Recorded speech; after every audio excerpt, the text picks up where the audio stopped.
Oke, halo semuanya, balik lagi di channel gue Fatih Noval. Kali ini kita bakal bahas. Anyway, gue mau minta maaf dulu sebelumnya karena gue baru bahas sekarang gitu ya, match week kemarin.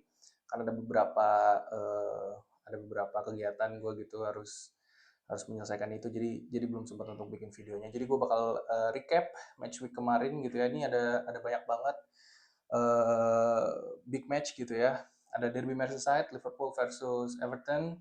Terus ada Chelsea versus MU gitu, terus ada Arsenal versus City, ada Barcelona, Getafe, dan ada Madrid versus Espanyol. Mungkin kita pertama ke dan Tottenham versus Brighton ya. Kita pertama ke Liverpool dulu versus Everton.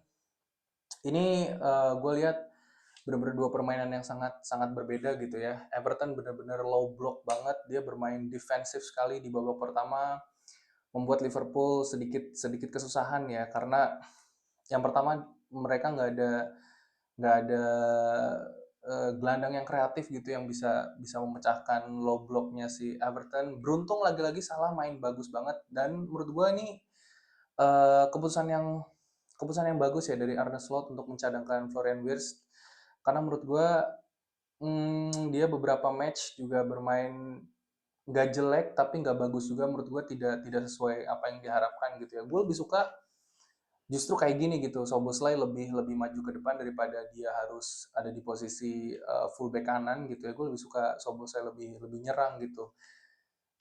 At least etos kerjanya itu sangat sangat membantu sekali gitu ya daripada daripada apa yang ditampilkan sama si Florian Wirtz gitu ya. Tapi gue ya, ini Liverpool lagi-lagi gue bisa bilang ugly win gitu ya karena gol-golnya juga ya bukan dari skema skema skema permainan yang meyakinkan gitu ya. Tapi ya menurut gue masih masih masih belum meyakinkan gitu Liverpool dalam dalam segi permainan. Masih terlalu salah sentris gitu ya. Gue masih masih mau lihat gimana ketika Salah nanti underperform gitu. Karena selain Salah, Gakpo juga masih sama aja. Tapi at least di pertandingan kali ini Gakpo better karena kayaknya Arne Slot itu udah mulai tahu bahwa nggak bisa untuk mengandalkan Gakpo untuk menyisir sehingga si Milos Kerkesnya yang menyisir, dan itu salah satu taktik yang menurut gue cukup cerdas gitu ya. Gakpo dibiarin menusuk aja gitu ke dalam, sedangkan si Kerkesnya itu yang melebar. Itu salah satu coach movement ya dari si Arne Slot yang menurut gue sangat sangat sangat brilian di situ karena kita lihat semalam itu atau kemarin tuh Gakpo bermain lebih lebih menusuk ya, lebih penetrasi alih-alih dia menyisir gitu, dan itu salah satu yang gue lihat eh, reading the game yang baik dari si Arne Slot. Dia tahu kapabilitas pemainnya ya, tapi menurut gue masih belum cukup ya ketika ketika hal itu diterapkan karena ya ini jadi salah satu titik kelemahan Liverpool juga. Lu punya sayap tapi nggak bisa melebar, sedangkan lu mengandalkan fullback lu itu kan sangat sangat menyedihkan ya. Maksudnya ya lu harus punya sayap yang bagus di dua-duanya gitu. Lagi-lagi gue bilang Kylian Luis Diaz ini belum belum bisa terpecahkan gitu. Salah kalau on fire lagi-lagi gila banget one two pass-nya dengan si Gravenberch ya. Itu Gravenberch juga bermain luar biasa tadi malam. Di tengah kayaknya bakal fix Graven, McAllister sama si Soboslai deh kalau misalkan nggak ada kendala gitu ya. Gue bilang Florian Wirtz belum belum bisa mengikuti tempo EPL gitu ya. Jadi gue lebih mending mereka pakai tiga tiga apa namanya tiga di tengah ini gitu. Tapi itu tadi gol-golnya tuh bukan dari skema skema apa ya, bukan dari skema permainan gitu yang gue lihat ya. Jadi memang Liverpool ini harus harus harus harus bahkan cenderung ugly win ya Liverpool dari beberapa match awal ini gitu. Jadi emang harus harus ada evaluasi segera lah dari Arne Slot bagaimana harus mempertajam lini depannya gitu. Ekitike was good, eh tapi lagi-lagi menurut gue ini bukan striker yang punya added value karena kita sering banget dia cetak gol tapi kontribusinya ya sebatas cetak gol gitu. he don't make a play gitu ya. Jadi harus harus harus bisa apalagi ya, menurut gue harus bisa kasih nilai tambah. Nilai tambah tuh dalam artian lo harus bisa buka ruang, kadang-kadang lo harus bisa assist gitu. Itu yang gue lihat eh, ada di Haaland gitu yang punya nilai tambah yang belum gue lihat di Ekitike. Semoga Isak bisa melakukan itu. Di babak kedua eh, Everton mulai mulai panas, dia mulai buka permainannya, nggak cuma di low block doang, dia mulai bisa bisa bisa bermain gitu ya. Tapi ya itu tadi menurut gue porosnya di Jack Grealish berkali-kali. Jack Grealish men-take on si Conor Bradley ini juga juga berbahaya banget. Makanya ya ini gue bilang harusnya sih cenderung lebih ke seri ya daripada ya Liverpool memang dominan tapi belum ada yang seberbahaya itu gitu peluangnya untuk bisa dalam tanda kutip mendominasi Everton gitu ya. Sedangkan memang Evertonnya sendiri main low block di babak pertama tapi gue lihat ini lagi-lagi uh, kekurangan Liverpool, mereka kurang level aja sih sebenarnya di selain salah ya di tengahnya sama di kirinya itu kurang level menurut gue gitu. Jadi harus dipertajam lagi lah. Terutama setidaknya kalau di depan lu agak macet gol di second line-nya lah harusnya itu tugasnya dari Wirtz atau you name it lah, Szoboszlai atau McAllister gitu. Tapi tadi malam untungnya ada Gravenberch jadi ya cukup cukup cukup cukup melegakan sedikit lah. Ini masalahnya tuh match by match tuh selalu deg-degan pasti fansnya Liverpool gitu ya karena Liverpool yang kita lihat sekarang itu dalam tanda kutip belum belum pasti menang gitu tiap matchnya. Sedangkan di season season sebelumnya tuh kayak Liverpool tuh udah mendominasi banget gitu. Sedangkan di season ini tuh Liverpool kayak masih 50-50 lah. Kadang meskipun menang terus ya, tapi kayak masih deg-degan lah karena gol-golnya pun ya gol-gol sundulan, tendangan bebas, bukan bukan yang open play gitu. Jadi emang ini harus harus jadi evaluasi lah untuk Arne Slot. Oke, untuk itu untuk Derby Merseyside ya, Liverpool versus Everton. Kita ke Brighton dulu versus Tottenham. Lagi-lagi di sini menunjukkan bahwa Tottenham itu bukan bukan tim besar ya. Maksudnya lu lawan Brighton tapi didominasi sebegitunya di babak pertama itu kan menunjukkan bahwa lu punya mental yang bukan bukan mental juara menurut gue ya. Sorry to say untuk Tottenham fans gitu tapi ya itu yang terjadi bener-bener didominasi banget. Itu bahkan bisa bisa 2-3 gol, 3 gol lebih gitu ya kalau kalau kalau gua lihat ya. Ini benar-benar didominasi banget sama Brighton berkali-kali mereka nggak menurut gue Muhammad Kudus memang harus harus harus lebih dipertajam lagi. Nggak ada Xavi Simons lagi-lagi di sini jadi masalah ya karena meskipun gue bilang Xavi Simons bukan pemain yang yang sebegitunya bukan bukan superstar tapi at least dia punya punya IQ sedikit lebih baik daripada penggantinya gitu. Jadi maksud gue tuh Simons tuh ditaruh di tengah aja, dia malah malah dicadangin gitu. Ya tambah tumpul lah di depannya Tottenham nggak punya apa ya pemain pengganti sekali Xavi Simon gitu menurut gue.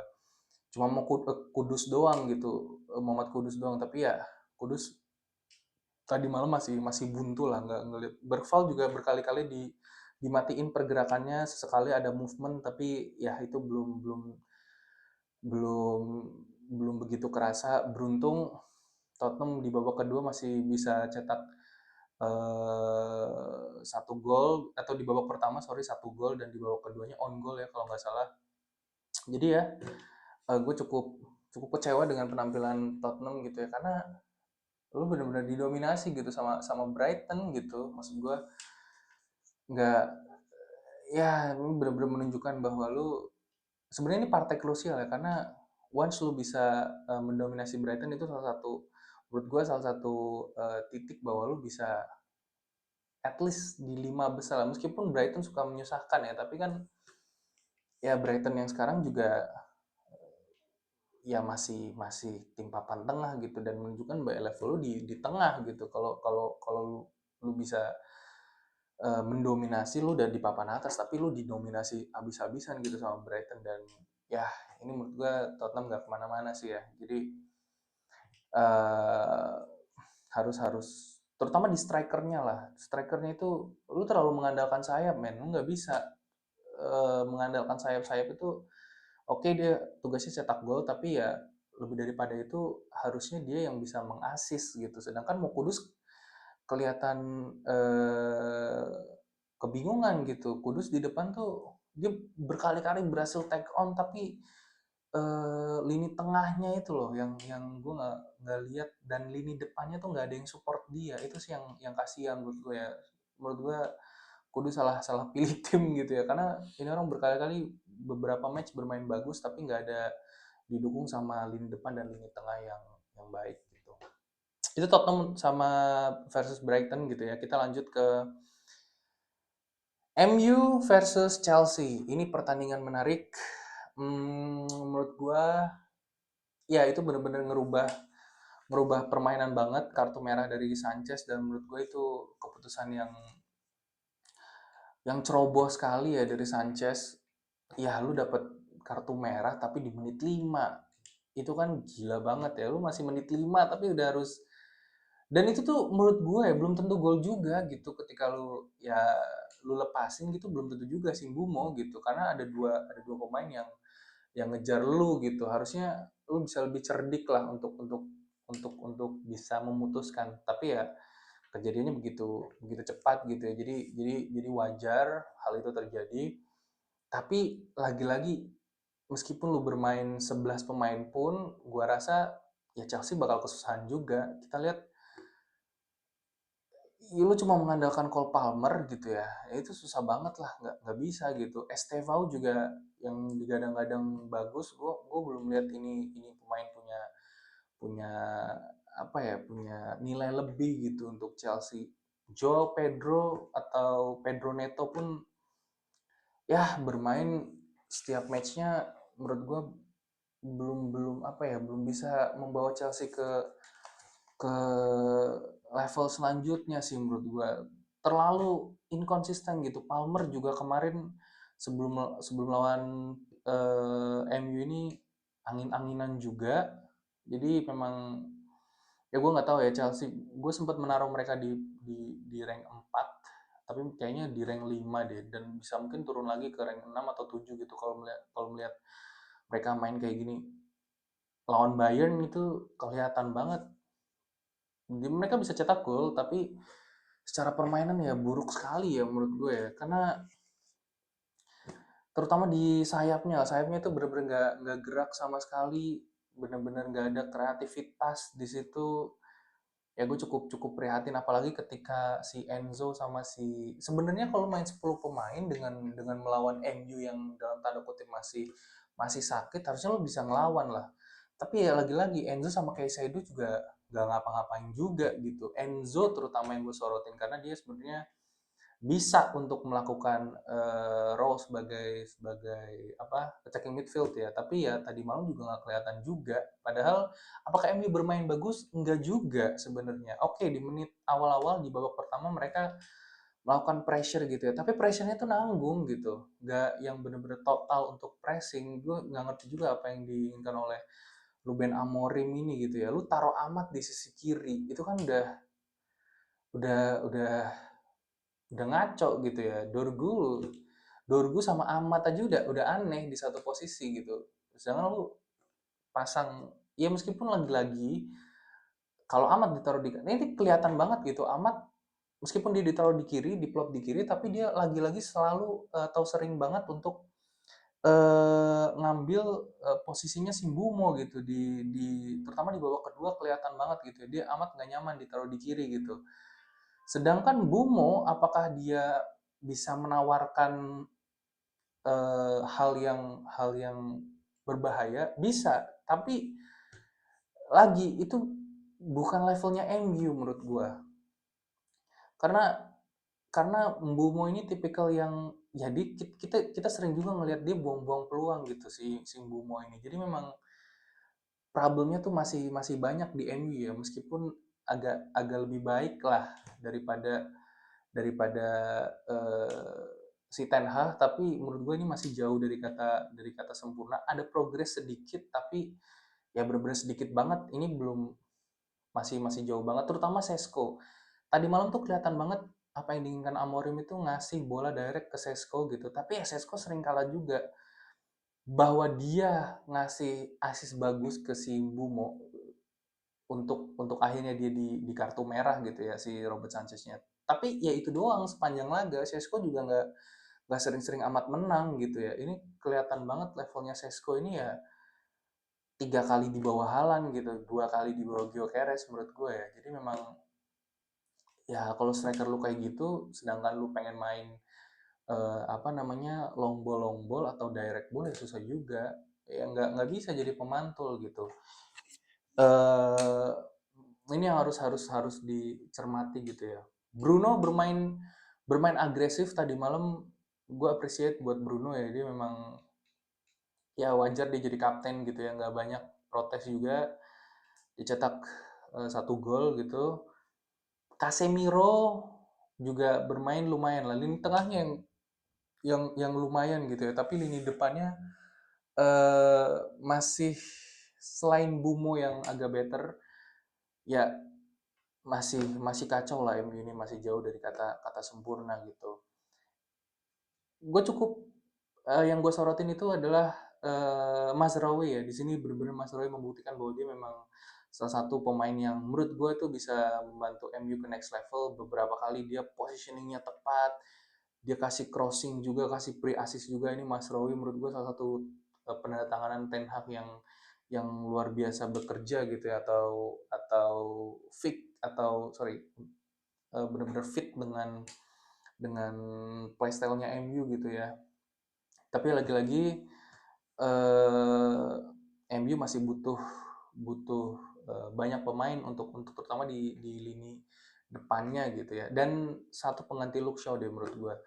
Harry Maguire juga bermain luar biasa tadi malam. Dia benar-benar atur tempo, dia galak banget, dia nggak ragu-ragu sekarang, nggak kayak di zamannya, kalau kalau gue lihat di zamannya Ten Hag dia agak takut-takutan gitu ya untuk intercept, untuk duel 1 lawan 1, takut membuat kesalahan. Tapi tadi malam lugas banget.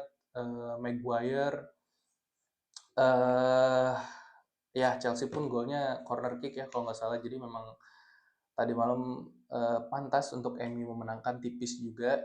Tapi menurut gue dari permainan dua-duanya bermain, eh ya menurut gue masih gerasak gerusuk ya. Ini dua nggak ada yang satu lebih bagus dari yang lainnya. Ini benar-benar ya kemenangan tipis aja untuk MU kebetulan gitu. Tapi secara permainan gue lihat nggak ada yang berkembang lah dari dua klub ini gitu. Mungkin mungkin itu MU versus Chelsea.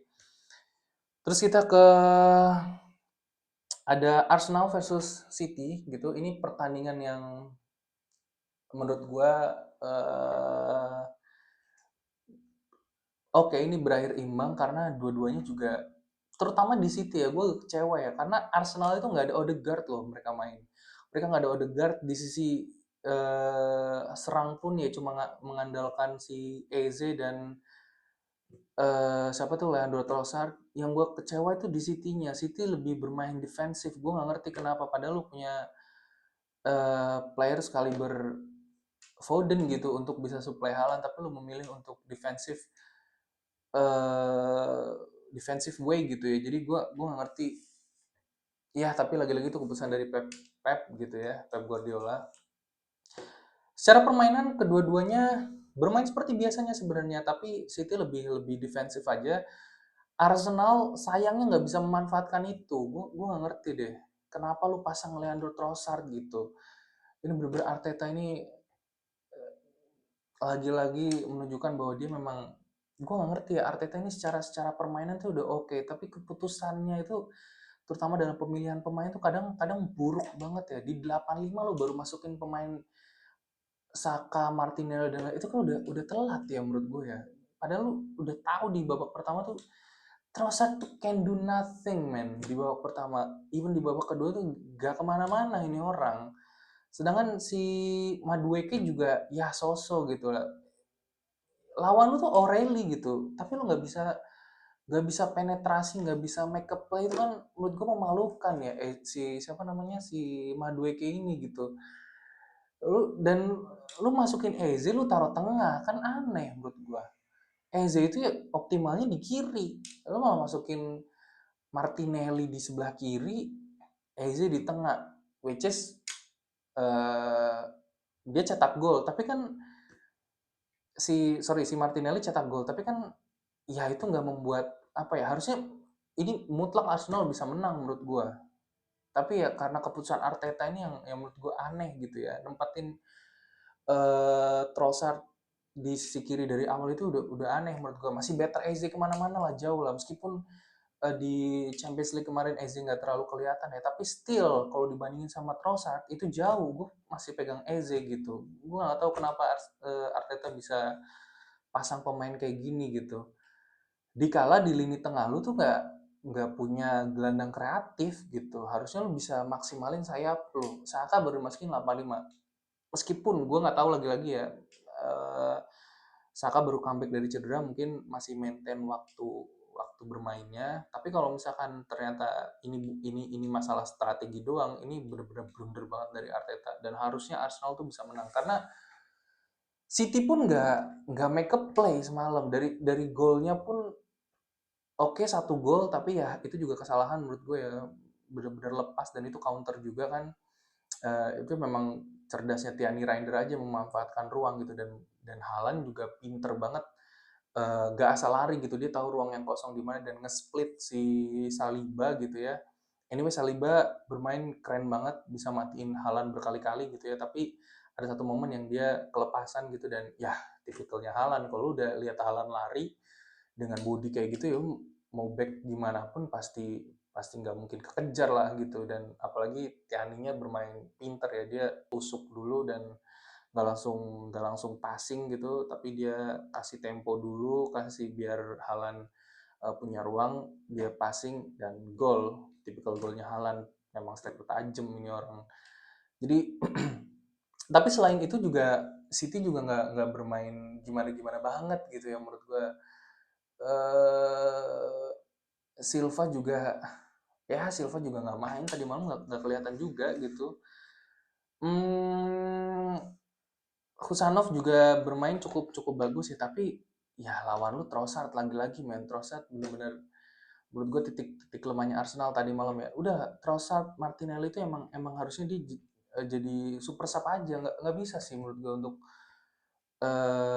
main full 90 menit gitu ya, si Trossard ini atau Martinelli ini. Emang mereka cocoknya untuk jadi super sub aja gitu. Ini gue sangat sayangkan, harusnya Arsenal bisa menang lebih dari 2 gol bahkan, karena mereka benar-benar totally mendominasi gitu meskipun tanpa playmaker gitu ya. Tapi terutama di babak kedua di menit 80 akhir, bener-bener pressure-nya gede banget gitu, tapi nggak bisa dimanfaatin. Inilah yang terjadi kalau misalkan lu sering sering mengandalkan gol-gol dari corner gitu ya. Once lu nggak bisa eh, pakai cara itu, ya susah gitu. Dan terbukti beberapa kali sering banget corner tapi nggak bisa dimanfaatin sama Arsenal. Apakah Arsenal yang jelek? Enggak. Ya karena kipernya Donnarumma. Lu tahu sendiri Donnarumma itu udah kayak setinggi tiang apa 198, ya nggak bisa lah lu ngandelin corner gitu. Ya susah banget gitu. Dan dan ya menurut gue ini harus ada evaluasi besar-besar dari Arteta. Tapi kayaknya nggak, emang udah habitnya Arteta gitu ya, salah untuk menempatkan pemain gitu. Jujur gue bener-bener nggak ngerti gitu apa yang ada di pikirannya untuk naruh Eze di tengah gitu, dan naruh naruh si Trossard buat starting gitu. Kalau misalkan tadi malam kita berandai-andai ya, naruh Eze di kiri, di tengahnya itu hmm, siapa, si Martinelli mungkin ya, yang jadi apa namanya, jadi striker. Di kanannya Saka menurut gue lebih lebih better sih daripada harus pakai Gyökeres. Gyökeres pun tadi malam juga nggak kelihatan ya, gue lupa bahas Gyökeres. Gyökeres tadi malam ke pressing ke pressure banget gitu ya dari backnya City gitu ya, dan ya gue lagi-lagi bilang Gyökeres ini harus dikasih bola gitu. Dia nggak dapat bola ya susah. Tadi malam juga terbukti lagi dia bukan Haaland yang bisa cari ruang, yang bisa make up play gitu. Dia benar-benar harus dimanjain gitu. Sedangkan tadi malam Madueke juga nggak gerak gitu ya, take on doang tapi nggak bisa, lagi-lagi end passingnya jelek, Trossard apalagi gitu. Jadi ya ini nggak works lah buat buat Gyökeres gitu. Menurut gue masih ya harus pinter ngebaca lawan juga si Arteta ini. Lu udah tahu kayak gitu harusnya lu bisa pasang Martinelli aja buat buat jadi striker gitu ya, sehingga bisa narik lawan. Gyökeres nggak bisa narik lawan, menurut gua harus dikasih passing-passing gitu. Sedangkan lu nggak ada playmaker, nggak ada Odegaard gitu ya, susah juga gitu. Masih better Saka yang di tengah, yang jadi attacking midfield. Di kanannya taruh siapa kek gitu, jadi atau taruh Martinelli sekalian aja gitu. Biar biar Saka yang eh, kasih passing-passing ke Gyökeres gitu ya. Jadi ya ini seri rasa kalah sih menurut gue ya untuk Arsenal gitu. Harusnya bisa mereka memenangkan pertandingan. Mungkin gitu dari City versus Arsenal, kita ke dikit aja Barcelona Getafe. Masih sama, Barcelona masih mendominasi banget. Getafe juga ngepressingnya nanggung menurut gue. Ya Barcelona dikasih ruang ya habis lu. Pedri juga bermain luar biasa, lagi-lagi Pedri make up play lagi setelah sebelumnya dia nggak kelihatan ya lawan siapa tuh di Liga Champions Newcastle gitu. Tapi tadi malam benar-benar membuktikan dia gila banget. Aduh sayang banget Fermin harus cedera di menit-menit akhir. eh ini membuktikan kalau Barcelona nggak egois, main bener as a team, ini gila. Karena Dani Olmo, ya lu lihat aja kalau misalkan dia nggak egois, bisa passing backheel kayak gitu kan luar biasa ya ke Ferran Torres. Ferran Torres perlahan udah mulai nunjukin bahwa dia reguler untuk mencetak gol. Hmm, cetak 2 gol tadi malam, luar biasa. Rafinha juga berkali-kali di sisi kanan dikasih kepercayaan untuk gantiin Yamal, dia juga bisa bisa nusuk gitu ya, meskipun lagi-lagi nggak seberbahaya, gue bilang bukan jelek ya, tapi nggak seberbahaya ketika dia inverted gitu ya ke tengah. Tapi oke lah untuk bisa menggantikan Yamal gitu. Di babak kedua juga Rashford cetak assist luar biasa. Menurut gue ini tinggal Barcelona masalah konsistensi aja. Ya, mungkin mungkin itu. Tadi malam sih Barcelona superior banget ya di Getafe, karena Getafe-nya nggak nge-pressing yang dalam banget gitu ya, sehingga ngasih ruang buat dalam tanda kutip Pedri menari gitu. Mungkin itu Barcelona versus Getafe. Madrid versus Espanyol ini yang menarik. Gue lihat Madrid ini lagi-lagi ini kasusnya sama kayak Liverpool gitu ya. Mereka menang terus tapi dengan cara yang gak meyakinkan gitu. Cenderung ugly win gitu ya. Madrid benar-benar, terutama nggak ada Arda Güler tuh kelihatan banget kreativitasnya tuh bener-bener mandek banget ya. Valverde, Tchouaméni tuh nggak bisa menghadirkan itu. Kalau lu punya kayak Michael Olise di Bayern Munchen yang bisa jadi playmaker, itu masih oke. Masalahnya Mas Tantuono berusaha jadi kayak Michael Olise tapi belum kalibernya sampai sana gitu menurut gua. Beberapa kali Mas Tantuono mencoba untuk make a play gitu ya, tapi dia ya levelnya belum belum sejauh Michael Olise gitu ya. Ini makanya Madrid butuh butuh banget playmaker gitu ya. Kehilangan Arda Güler benar-benar terasa banget, sehingga yang dilakukan apa? Ya shoot-shoot dari jarak luar, which is very good. Kita tahu Madrid dari ya udah beberapa season mereka menunjukkan bahwa tendangan mereka dari luar luar kotak penalti itu nyeremin banget. Tadi malam kebukti lagi Eder Militao, luar biasa finishingnya. Mbappe juga akurat banget ke tiang deket loh itu, padahal gila menurut gua. eh, Luar biasa ya, itu harusnya kipernya bisa ngejangkau di, tapi ya susah juga, lalu udah gerak ke kiri tapi ternyata ya tipikal Mbappe banget ke tiang deket gitu ya, ya mati langkah lah pasti gitu. Eder Militao juga sama, golnya kenceng banget. Tapi dari apa, lebih daripada itu mereka juga nggak membuat apa ya, ini kan harusnya tipikal gol yang nggak Alonso inginkan ya. Dia harusnya eh, membuat gol yang one two pass gitu loh, yang mungkin ada dengan Shabby Ball gitu ya, Alonso Ball, sorry, Alonso Ball. Tapi ya itu tadi, Vinicius pun nggak gerak tadi malam. Ini bener-bener penurunan banget dari Vinicius. Mungkin efek dari dia sering di bench ya. Jadi touch-nya mulai hilang. Berkali-kali loh Vinicius tuh kelihatan di intercept gampang banget.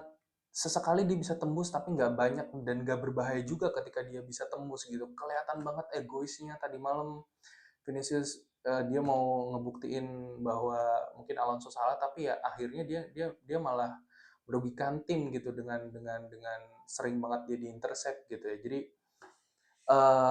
ya kita lihat nanti Real Madrid gimana ke depannya. Gue sih sebagai sebagai rival ya, eh, ya cukup cukup sedih ya dengan ketidaksinkronan apa yang diinginkan Alonso sama apa yang ditampilkan gitu. Gue rasa ini bukan kemenangan yang diinginkan Alonso gitu.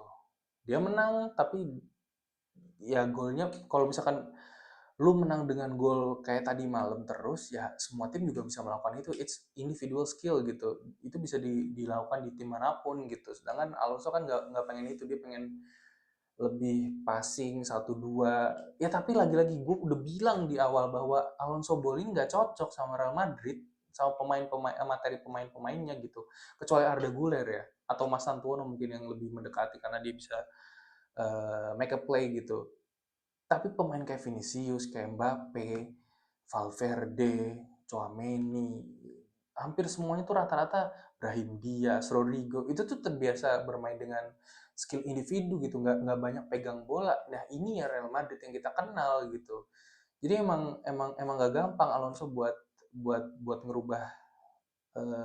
merubah budaya ini. Gue nggak bilang sistemnya, tapi budaya skill individu yang udah dari zaman Zidane gitu ya, dilanjutin sama Ancelotti juga. Dia yang penting bola cepat ke kotak penalti, mau pakai individual skill kayak mau pakai long ball kayak. Sedangkan Alonso gua rasa sih nggak pengen hal itu terjadi lagi gitu ya. Dia pengen ngerubah dengan sistem yang jelas gitu, tapi ya ini sulit dan terbukti Madrid ya lebih nyaman dengan budaya itu gitu, dengan simple tapi yang penting gol gitu, mau dari tendang jarak jauh kayak mau corner kayak mau apa kayak, yang penting gol gitu, nggak terlalu ribet kayak Barcelona, nggak terlalu rigid kayak Pep gitu. Ya mungkin ini masih masih kita harus pantau ke depannya gimana Real Madrid. Gua rasa sih ini bakal bakal sangat berbahaya kalau misalkan individual skillnya nggak keluar, mereka mengabaikan taktik Alonso dan berakhir jelek. Ini kayaknya Alonso dalam posisi yang berbahaya sih gitu ya, karena dia harus merubah tim yang udah jadi dan udah juara beberapa kali gitu. Apakah Alonso bisa kuat? Ya kita lihat nanti gitu. Mungkin itu sekian dari gua rekapannya. Lagi-lagi sorry banget kalau misalkan telat gitu ya. Stay tune terus di channel gua. Jangan lupa like, comment, share, dan subscribe ke teman-teman kalian. Share share sebanyak-banyaknya gitu ya.